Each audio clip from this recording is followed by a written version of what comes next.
سنت کی بارگاہ میں عرض یہ ہے کہ اگر کسی سید زادی کے پاس کپڑے نہ ہوں اور وہ کسی سے کہے کہ اپنے پرانے کپڑے ہمیں دے دیں، تو اس کو کپڑے اگر پرانے دے دیں، نئے کی استطاعت نہ ہو، تو اس کو پرانے کپڑے دینا بے ادبی تو نہیں ہوگی؟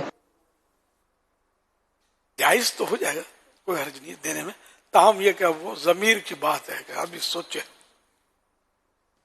کہ اپنا جیسے کوئی پیر صاحب ہوں، پیر صاحب کو کوئی چیز چاہیے تو آپ کیا اپنا اتارا دیں گے اس کو یا نیا لا کے دیں گے؟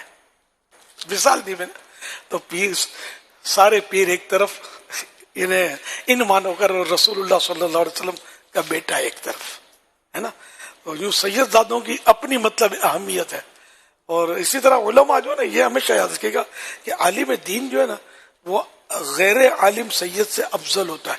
کوئی یہ نہ سمجھے کہ مطلب یہ کہ اب سید ہے تو وہ علماء سے بھی افضل، مشائخ، پیروں کا میرے منہ سے نکلا لیکن میں توجہ گئی میری کہ پیر کامل وہی ہوتا ہے جو عالم بھی ہو.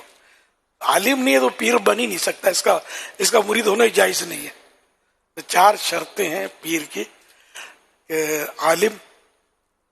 عالم کی یہاں ڈیفینیشن یہ بیان کی گئی کہ اپنے تمام تر عقائد سے واقف ہو، اس میں مستقل ہو، بھول نہ جاتا ہو، اپنے عقائد اس کو معلوم ہو، پکا ہو اس میں عقائد میں، اور ضرورت کے مسائل اتنی صلاحیت رکھتا ہو کہ ضرورت کے مسائل کتابوں سے ڈھونڈ سکتا ہو.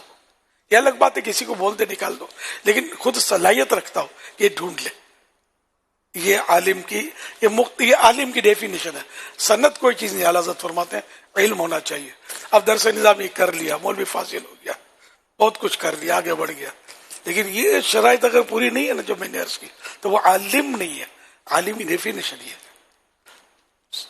صحابہ کرام کے پاس کوئی تحریری سند تو نہیں ہوتی تھی نا، لیکن ظاہر ہے ان میں جو مجتہد ہوئے، جو مفتی ہوئے، جو بڑے بڑے علماء ہوئے، ساری دنیا اب بھی ان سے فیض اٹھاتی ہے. تو ڈائریکٹ لائن تھی سرکار صلی اللہ علیہ وسلم سے، ڈائریکٹ علم حاصل کیا تھا صحابہ کرام علیہ رضوان کی ایک تعداد نے. تو بہرحال یہ کہ پیر اگر واقعی پیر طریقت ہے، کامل پیر ہے، تو ایک شرط تو یہ عالم، دوسرا ہے کہ سنی پکا ہو، صحیح العقیدہ، کہیں بھی کسی بھی طرح اس کی کمزوری عقیدے میں نہ ہو.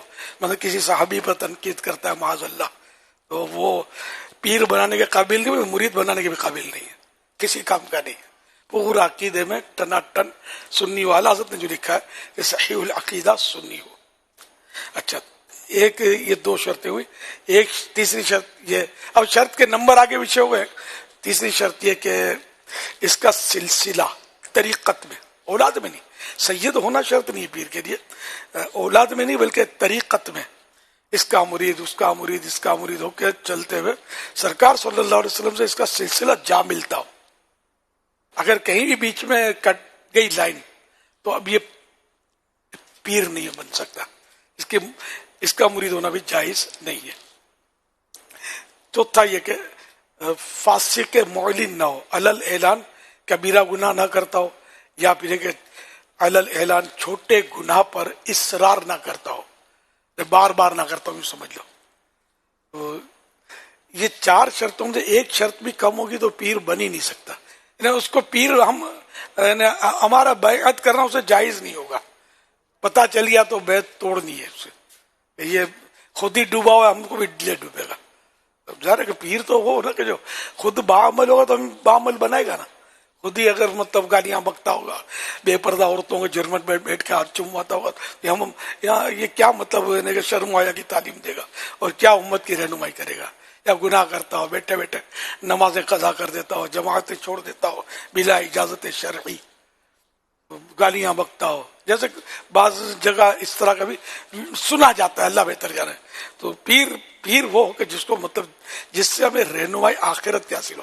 ہم لوگ پیر بناتے ہیں اس لیے کہ دنیا کا مسئلے حل ہو جائے، ذرا پلاٹ کے کاغذات اٹکے تو پیر صاحب یہ دلا دے تو وہ ذرا تنگ دستی سے دور ہو جائے، تو بانڈ کھل جائے. یہ بھی ہے. مطلب پیر اس لیے نہیں ہے، پیر ہمیں آخرت کی منزلیں ہیں. دنیا کے پلاٹ کیا کر رہے ہیں یار، یہ تو ویسے ہاتھ کا میلے لوگ پا ہی لیتے ہیں نا. ہمیں پیر جنت دلائے گا. جنت کا محل رقم سے نہیں ملتا، دولت سے نہیں ملتا، ٹیکنک سے نہیں ملتا، اللہ کی عنایت سے ملتا ہے. تو پیر اس میں ہمارا ممد و معاون ہوتا ہے کہ وہ اللہ پاک کی بارگاہ میں ہم کو پہنچائے.